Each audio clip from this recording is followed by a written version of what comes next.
How to insert a table in Google Docs. First of all, open the Google Docs app and open the document where you want to insert a table. Next, tap the plus icon from the top menu to access the insert option. From the list of available options, select Table to begin creating your table. Here you will see two options, columns and rows.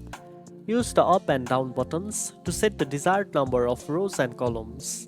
After that, tap on Insert Table to add it to your document. The table will now appear in your document, ready for you to add content.